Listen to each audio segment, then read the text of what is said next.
Welcome to this week's End of Days Update, coming to you from Tulsa, Oklahoma.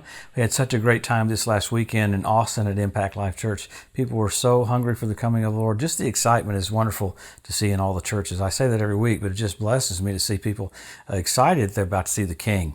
If you're in California this weekend, we'll be in Marietta, California at West Coast Life Church Sunday morning, 2 services, and then that afternoon we'll be at West Coast Life LA in Torrance, California on Sepulveda Boulevard. That will be from 3 o'clock to 5 o'clock in the afternoon. Man, maybe we'll just go all night. Pizza will come at 9. We'll preach till midnight. No, come if you can. We'll have a great time. We're coming to you every week to look at the different things that point to the coming of the Lord, and specifically what happens kind of right after the rapture, because the rapture of the church is signless, and the second coming has tons of signs, so we can look at literally the assembling or the gathering of nations set up for the Ezekiel 38 war, which is pretty remarkable literally in the last 2 years more than ever before. And in the last couple of months, dramatic things are happening that point to that. And I hear a lot of people say, well, how do you know the Ezekiel 38 war happens after the rapture? Well, before the rapture, God doesn't intervene. The authority's been given the church. When the church is taken off the earth, it's Old Covenant time, 7 years of Old Covenant time, and God intervenes for Israel and wipes out 82% of Russia, 5/6 of them. So let's look at what's happened this last week. Wow, probably the most predominant thing would be the talks in Vienna with Iran. Iran came out last week even saying, well, we're not going to talk about nuclear stuff. We're just going to talk about sanctions, backing away from the nuclear table, which is ridiculous because that was the whole purpose of the meeting starting this week on Monday. And in the midst of that, you have Iran's old head of their nuclear program came out publicly saying, we've always been trying to make nuclear weapons. This is not about energy, because Iran's always said it's all about having energy for our nation. No, he said it was specifically about nuclear weapons. And literally yesterday, the day after the beginning of the Vienna talks, you had one of the Revolutionary Guard generals come out and say, we are still for the annihilation of Israel. There'll not be 1 millimeter left of the land of Israel because we're going to annihilate it. Now that's a pretty crazily brazen voice to come out of a nation that are going to talks with other nations so they can get sanctions lifted off of them because they don't have enough food, water, and infrastructure, because their whole nations want to try to kill Israel, even though they've been circumventing that, taking sanctions off for a while. So weird stuff's happening. So Israel did a joint maritime military exercise with literally Italy, India, Germany, France, America, right there off of the Red Sea, and then did another naval military exercise with Bahrain and the United Arab Emirates. So you got the local armies getting ready for this. You've got the global armies getting ready for this. So, I mean, basically the world's trying to tell Iran, you can't nuke Israel.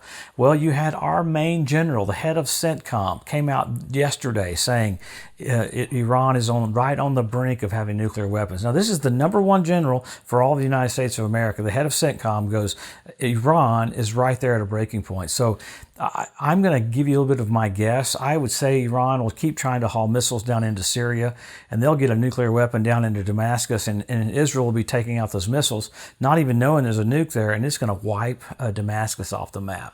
Because Isaiah 17:1 says that Damascus will be made a wasteland. So you have all of that happening. Then you have China sending 150 airplanes to buzz Taiwan. Taiwan's having to send up jets to counteract that. Had another 27 yesterday. That's a lot of aircraft coming over a nation that you're getting ready to basically invade.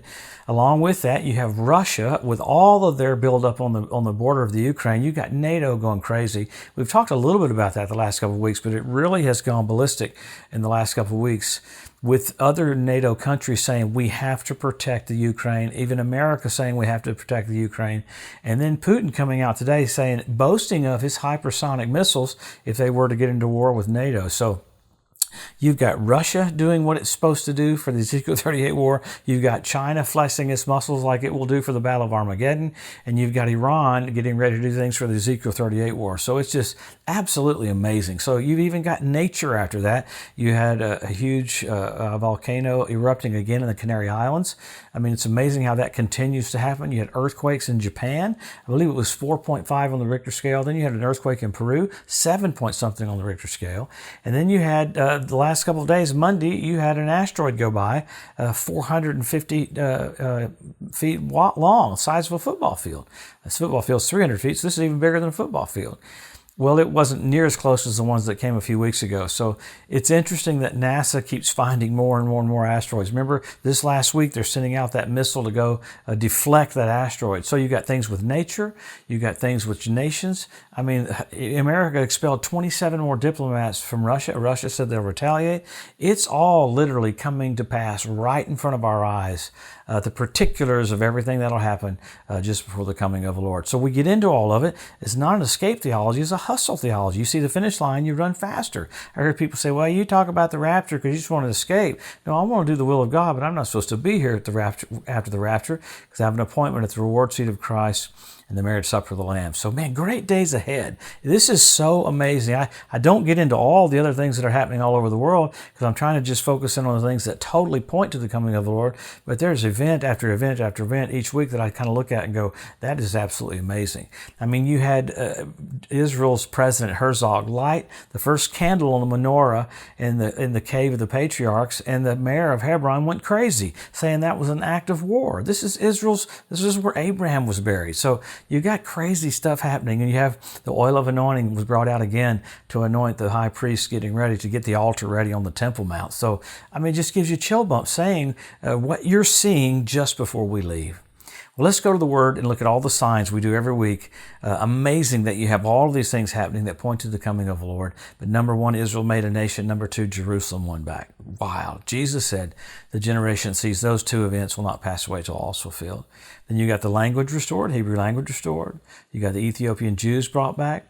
You got the fertility of the land of Israel. You got the revival of the Roman Empire. You have the Temple Mount Institute ready for sacrifices. You have 172 different species of predatory birds started showing up in the land. You had fish show up in the Dead Sea. 3 weeks ago, you had the water in the Dead Sea turn blood red right where Sodom and Gomorrah was. The crazy thing about that, it was on the Day of Atonement. So you have all of this stuff. Foxes on the Temple Mount. Ritual baths around the Temple Mount filling up with water. Men will be lovers themselves. You have selfie sticks. You have all the signs of the coming of the Lord. Absolutely remarkable that we get to be the last generation before the King comes. So cool. Well, you go from signs to signals. You had blood red moons on Passover and Tabernacles a few years ago. That's pretty radical. NASA calls it a tetrad. When's the last time you had 4 in a row on Passover and Tabernacles? 1967 when Jerusalem was won back. 1948 when Israel was made a nation. And 1492 at the Edict of Expulsion when the Jews were kicked out of Spain. So amazing. Signs in the heavens. And then you had, after that, the Bethlehem Star, which is amazing. When Jesus was born, you had Jupiter, king planet, Regulus, regal, king planet, Venus, men are from Mars, women are from Venus. Venus is a mother planet. All of them came together at his birth. What was the constellation? Virgo. This last year, NBC Nightly News said we have a celestial event, Bethlehem Star. Wow. What was the constellation? Leo. He's the lion of the tribe of Judah. Many more things happening in the heavens. So even with eclipses and all the other stuff going on with blood moons, God's literally shouting from the heavens and with the elements going, hey, something's coming. The King is coming. The entrance of God into the earth. Wow. How blessed are we to be a part of the last days church? What do? Help our local church, help our local pastor, be more engaged, not less engaged. We don't fit church into our life. It is our life. Why? Jesus is just about to come. Wow. I would want my relationship with him to be white hot, fervent in spirit, serving the Lord. I'd want to be kinder. I'd want to be sweeter. I'd want to be more merciful. You're about to see Jesus. Think about it. Think about him who died for you. God raised him from the dead, and he's just about to come back. Wow. Colleen, I want to thank you so much for your support and your help. Thank you for your prayers, for your financial support. We want to get the message out in every avenue we can. We've got a lot of cool things coming up to make that happen, so we so appreciate that. Trust you had a great Thanksgiving, and I know you'll have a good December. So come join us next week. We'll see what's happened this next week with all the signs pointing to Jesus coming back. Have a blessed week. We'll see you next Wednesday.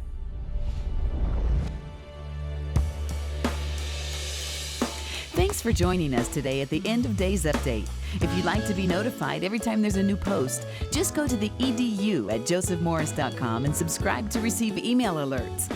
If these posts and updates have been a blessing to you, please consider making a one-time donation to help get the message out, or even becoming a monthly partner with Joseph Morris Ministries. Thanks again for tuning in to the EDU, and we'll see you next week.